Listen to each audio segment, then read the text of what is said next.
ассалому алайкум бинандагони гироми. Нашри навбатии барномаи иттилоотии ахбору мустақиман аз телевизиони Тоҷикистон. ман зуратхон мегардонем. дар студия бо шумо Шаҳзод Раҷабзода. 19 июн дар шаҳри Душанбе таҳти раёсати раиси Маҷлиси Миллии Маҷлиси Олии Ҷумҳурии Тоҷикистон, раиси шаҳри Душанбе муҳтарам Рустами Эмомалӣ ҷаласаи навбатии шӯрои Маҷлиси Миллии Маҷлиси Олии Ҷумҳурии Тоҷикистон даъвати шашум баргузор гардид. طبق روزنامه در جلسه شورا 39 مسئله مورد بررسی قرار داده شد. در جلسه نوبتی شورای مجلس ملی قانون‌های جمهوری تاجیکستان درباره تنظیم جشن و مراسم در جمهوری تاجیکستان، درباره مسئولیت برای تعلیم و تربیت کودک، درباره دانشگاه ملی تاجیکستان و درباره نشاندهنده برای حساب‌ها در شکل مکمل بررسی کرده شدند. در جریان کار جلسه اعضای شورا همچنین یک قطار سندهای قانونگذاری را اوید به وارد نمودن تغییرات و الوه‌ها به کودکس جنایتی، کودکس حقوق ویرانکنی مأموری، کودکس مرافعه حقوق ویرانکنی مأموری، کودکس مهنت، کودکس انداز و قانون‌های عمل کننده جمهوری تاجیکستان از جمله درباره سرحد دولتی جمهوری تاجیکستان، درباره نظام اجازه‌دهی، درباره وکالتدار اوید به حقوق انسان در جمهوری تاجیکستان، درباره چراگاه، درباره محافظت و استفاده عالم نباتات، درباره کرانتین و محافظت رستنی‌ها، درباره معارف، درباره پیشگیری زورآوری در عائله، درباره دیگر پرداخت‌های حتمی به بودجت، درباره استانداردتانی، درباره سازشنامه‌ها اوید به تقسیمات محصولات، درباره بانک ملی تاجیکستان، درباره تشکیلات‌های مبلغ‌گذاری خرد، درباره فعالیت بانکی، درباره فعالیت بانک اسلامی، درباره خدمت‌رسانی‌های پرداختی و نظام پرداختی، درباره تنظیم اسعار و نظارت اسعار، درباره تاریخ قرض، کردیت، درباره منطقه‌های آزاد اقتصادی، درباره انگشت، درباره رمزهای دولتی جمهوری تاجیکستان، درباره حزب‌های سیاسی، درباره جمعیت هلال احمر تاجیکستان و درباره استفاده و حمایه علامت و نام‌های صلیب سرخ و هلال احمر در جمهوری تاجیکستان مورد محاکمه قرار داده شده. در این خصوص قرارهای دخلدار قبول گردیدند. اینچنین در جلسه شورای مجلس ملی پیشنهادهای حکومت جمهوری تاجیکستان اوید به حل مسئله‌های ساخت مأموری و حدودی در بعض شهر و ناحیه‌های ولایت سوخت، ناحیه‌های ورزاب و فیض‌آباد بررسی گردیده با ترتیب مقرر گردیده برای بررسی به اجلاسی 18 مجلس ملی پیشنهاد کرده شد. امروز در شهر دوشنبه تحت ریاست رئیس مجلس ملی مجلس عالی جمهوری تاجیکستان رئیس شهر دوشنبه محترم رستم امالی اجلاسی 18 مجلس ملی مجلس عالی جمهوری تاجیکستان دعوت ششم برگزار گردید. نخست اعضای مجلس ملی قرارهای دخلدار را اوید به تصدیق ترتیب کار، انتخاب کاتبات و روزنامه اجلاسی عبارت از 38 مسئله قبول نمودند. ضمن محاکمه مسئله‌های روزنامه اجلاسی رئیسان کمیته‌های مجلس ملی اوید به تامین اساسهای کنستیتوسیونی، حقوق و آزادی‌های انسان، شهروند و قانونیت، اوید به مسئله‌های اگراری، شغل اهالی و اکولوژیا، اوید به مسئله‌های اجتماعی، حفظ صحتی، علم، معارف، فرهنگ و سیاست جوانان و زنان، اوید به اقتصادیات و کمونیکاسیا و اوید به هماهنگسازی فعالیت مجلس ملی با مجلس نمایندگان، حاکمیت اجراییه، اتحادیه‌های جمعیتی، واسطه‌های اخبار عامه و رابطه‌های بین پارلمانتی معروضه کرده خلاصه‌های کمیته‌های صحوی را نسبت به قانون‌های بررسی شونده ابراز داشتند. طبق روزنامه اعضای مجلس ملی مجلس عالی جمهوری تاجیکستان قانون‌های جمهوری تاجیکستان درباره تنظیم جشن و مراسم در جمهوری تاجیکستان، درباره مسئولیت برای تعلیم و تربیت کودک، درباره دانشگاه ملی تاجیکستان و درباره نشاندهنده برای حساب‌ها را که در شکل مکمل در تحریر نو قبول کرده شده اند بررسی و آنها را جانبداری نمودند. پس از محاکمه همه‌جانبه اعضای مجلس ملی قانون‌های جمهوری تاجیکستان در خصوص وارد نمودن تغییرات و الوه‌های دخلدار به کودکس‌های جنایتی، حقوق ویرانکنی مأموری، مرافعه حقوق ویرانکنی مأموری، مهنت، انداز، اینچنین қонунҳои амалкунандаи ҷумҳурии тоҷикистон дар бораи сарҳади давлатии ҷумҳурии тоҷикистон, дар бораи низоми иҷозатдиҳӣ, дар бораи ваколатдор оид ба ҳуқуқи инсон дар ҷумҳурии тоҷикистон, дар бораи чарогоҳ, дар бораи муҳофизат ва истифодаи олами наботот, дар бораи карантин ва муҳофизати растаниҳо, дар бораи маориф, дар бораи пешгирии зӯроварӣ дар оила, дар бораи дигар пардохтҳои ҳатмӣ ба буҷет, дар бораи стандартонӣ, дар бораи созишномаҳо оид ба тақсими маҳсулот, дар бораи Бонки Миллии Тоҷикистон, дар бораи ташкилотҳои маблағгузории хурд, дар бораи фаъолияти бонкӣ, дар бораи фаъолияти Бонки Исломӣ, дар бораи хизматрасониҳои пардохтӣ ва низоми пардохтӣ, дар бораи танзими асъор ва назорати асъор, дар бораи таърихи қарз, кредит, дар бораи минтақаҳои озоди иқтисодӣ, дар бораи ангишт, дар бораи рамзҳои давлатии ҷумҳурии Тоҷикистон, дар бораи ҳизбҳои сиёсӣ,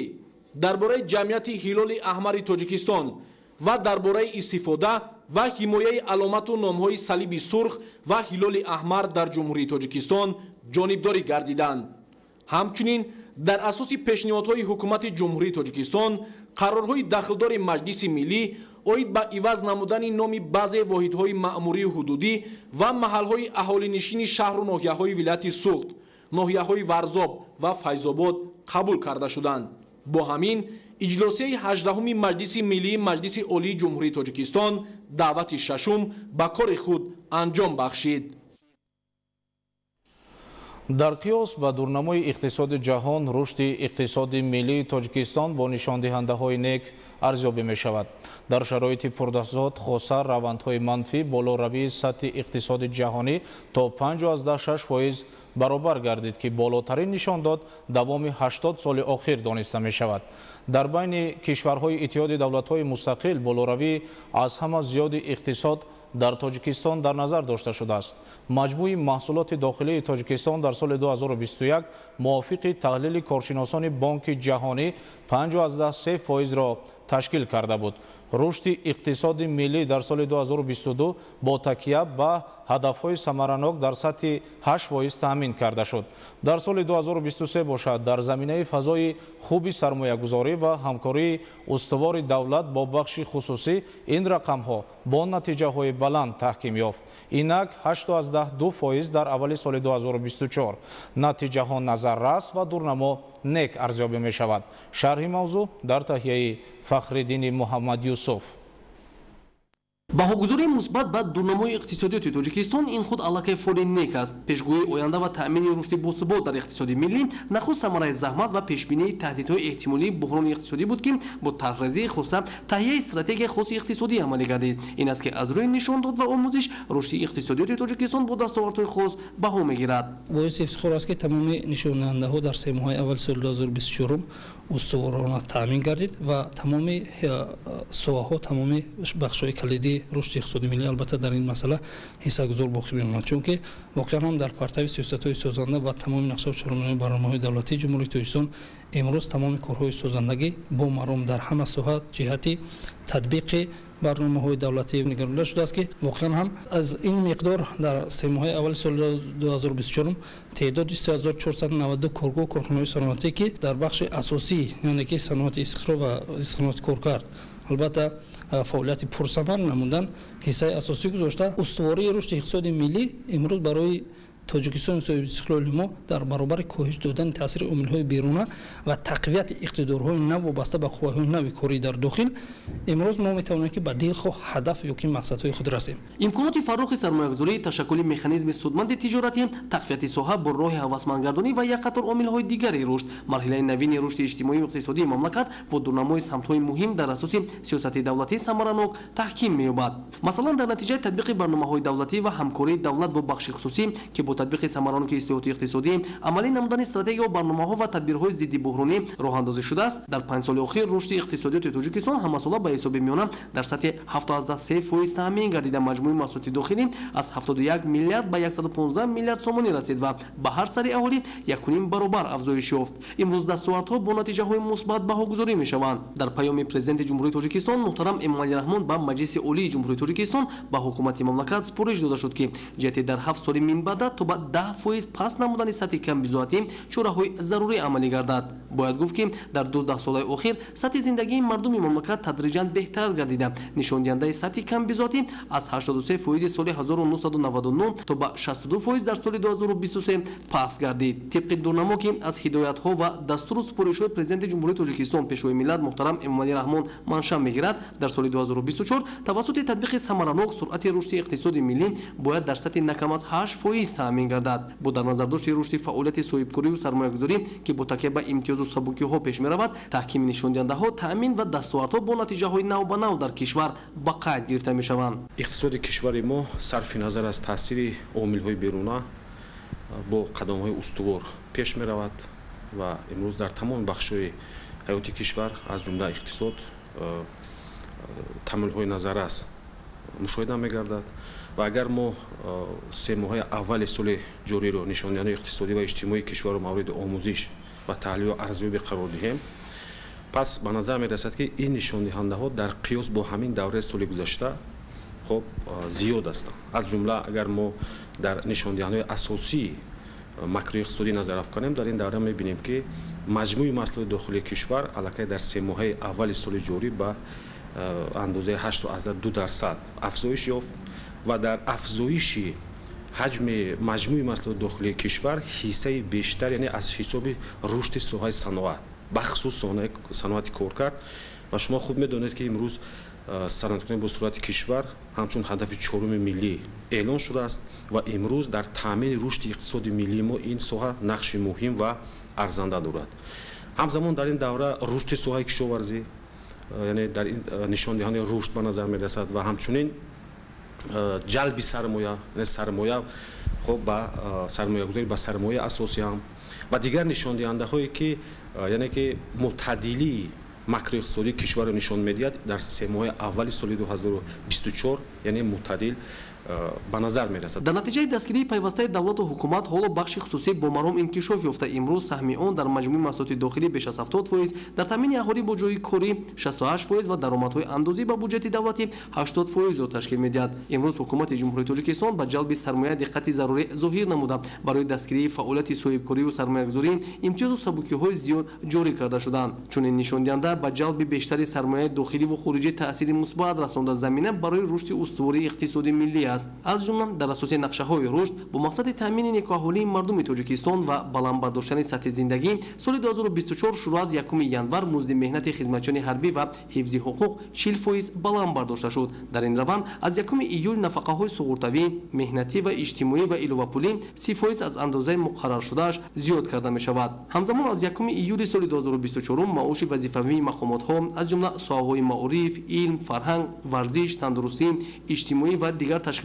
иҷтимоӣ, буҷетӣ ва стипендияҳо 40% зиёд карда хоҳад шуд. бояд гуфт ки натиҷаҳои мусбат дар аввали соли 2024 ки дар заминаи сармоягузориҳо ва рушди ҳамкории давлат бо бахши хусусӣ таъмин гардид, омили заминабахш баҳри баланд гардидани ҳаҷми маҷмӯи маҳсулоти дохилии мамлакат хоҳад буд. чунин раванд сароғоз аз ҳаммаромии шаҳрвандон баҳри пешрафти давлат дарак дода бо такя ба азму иродаи қавии созандагони ватан дар оянда низ натиҷаҳои назаррас аз рӯи рушди устувор ба қайд гирифта хоҳад шуд. фахриддин муҳаммадюсуф, меҳрӯзи ҷумъа, ахбор.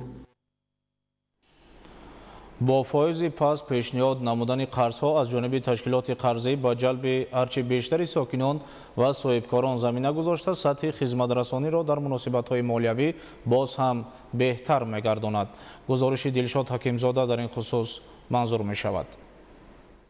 стратегияи идоракунии молияи давлатӣ барои давраи то соли 2030 бо стратегияи миллии рушди ҷумҳурии тоҷикистон барои давраи то соли 2030 ба пуррагӣ мувофиқат мекунад. яъне дар он дар асоси афзалиятҳои рушд ба монанди зиёда аз 2 маротиба паст кардани сатҳи камбизоатӣ, 3 маротиба ва аз ин зиёд афзоиш додани маҷмӯи маҳсулоти дохилии кишвар, баланд бардоштани мавқеи ҷумҳурӣ дар индекси рушди инсонии Созмони Милали Муттаҳид ва пешбурди соҳибкории Бонки Умумии Ҷаҳонӣ ба таври назаррас баланд бардоштани хароҷоти ташкилоти ҳифзи иҷтимоии аҳолӣ ва то ба 50% расонидани ҳиссаи синфи миёнаи аҳолӣ таҳия ва татбиқ мегардад. Аз ин рӯ президенти кишвар ба татбиқи саривақтии он таваҷҷӯҳи махсус зоҳир намуда, дар паёми навбатии худ ба маҷлиси олӣ баён намуданд ки вазорати молия вазифадор карда мешавад ки якҷо бо сохтору мақомоти дахлдор ҷиҳати таъмин намудани нишондиҳандаҳои қисми даромади бюҷети давлатӣ, самаранокии хароҷоти он ва фарогирии пурраи сарчашмаҳои имконпазири даромади бюҷет раванди рақамикунонии молияву андозро густариш бахшида, дар муҳлатҳои наздиктарин низоми мукаммали муносибатҳои молияи рақамиро роҳандозӣ намояд. Бонки миллӣ ва ташкилотҳои қарзиро зарур аст ки дар самти дарёфти манбаъҳои иловагии маблағгузорӣ ва дар ин замина зиёд кардани пешниҳоди қарзҳои дарозмуддат, дастрас ва бо фоизи паст, инчунин пурра ҷорӣ намудани низоми рақамии хизматрасониҳои бонкӣ дар ҳама минтақаҳои кишвар ва истифодаи васеъи технологияҳои молиявӣ тадбирҳои иловагӣ андешанд. бо мақсади иҷрои дастуру супоришҳои пешвои миллат аз ҷониби Бонки Миллии Тоҷикистон гурӯҳи корӣ таъсис дода шудааст. гурӯҳи корӣ бо мақсади муайян намудани арзиши қарз, муайян намудани иқтидорҳои ҷойдоштаи ташкилотҳои қарзӣ, инчунин хароҷотҳои дуюмдараҷа корҳои назаррас анҷом додааст ва таҳлилҳои дақиқу аниқ гузаронидааст. Инчунин аз ҷониби воҳиди сохтории самти назорати асъор ҷаласаҳо бо роҳбарони ташкилотҳои қарзии молиявӣ гузаронда мешавад ки дар он ҷо муайян кардани арзиши қарз, иқтидорҳои пурра истифода бурдани иқтидорҳои мавҷуда барои додани қарз, инчунин хароҷотҳои дуюмдараҷа низ мавриди баррасиву таҳлил қарор мегиранд ва аз ҷониби роҳбарияти департамент даъват ба амал оварда мешавад ки ташкилотҳои қарзии молиявӣ ҷиҳати пурра истифода бурдани иқтидорҳои қарзӣ, инчунин ҷиҳати паст намудани фоизҳои қарз ва кам кардани хароҷотҳои дуюмдараҷа чораҳои дақиқу аниқ андешида шавад аз ҷониби онҳо. ташкилотҳои молиявӣ кӯшиш доранд ки саҳми худро дар татбиқи афзалиятҳои нишондодашуда гузошта, сифати хизматрасониро дар заминаи ҷустуҷӯи роҳҳои баланд бардоштани сатҳи некуаҳолӣ беҳтар созанд. Дар ин замина қарзҳоро бо фоизи нисбатан пасттар ба субъектҳо пешниҳод созанд, ҷиҳати афзоиш додани шумораи субъектҳои соҳибкорӣ ва дар ин замина зиёд намудани шумораи андозпуррандагон ки яке аз манбаъҳои асосии даромадҳои бюҷети давлатӣ мебошанд, ташкилотҳои молиявӣ иқдом пеш гирифтаанд ки вобаста ба захираҳои молиявии худ дастрасии субъектҳои соҳибкорӣ, алалхусус соҳибкории истеҳсолиро ба қарзҳои имтиёзноку пасттар бештар гардонанд. аз таҳлилҳо бармеояд ки ҳадафу мақсади қабули татбиқи стратегияву барномаҳои давлатӣ ва иқдомҳои пешгирифтаи ҳукумати мамлакат баҳри беҳтар намудани сатҳи некуаҳоли мардум ва таъмини зиндагии шоиста равона гардидаанд. аз ин рӯ масъулони соҳаро зарур аст ки дар амалӣ гардидани онҳо тамоми имкониятҳои мавҷударо самараноку мақсаднок истифода баранд. бинандагони гиромӣ, буд барномаи иттилоотии ахбор ки мустақиман аз телевизиони Тоҷикистон манзуратон гардонидем. хайр, саломат бошед.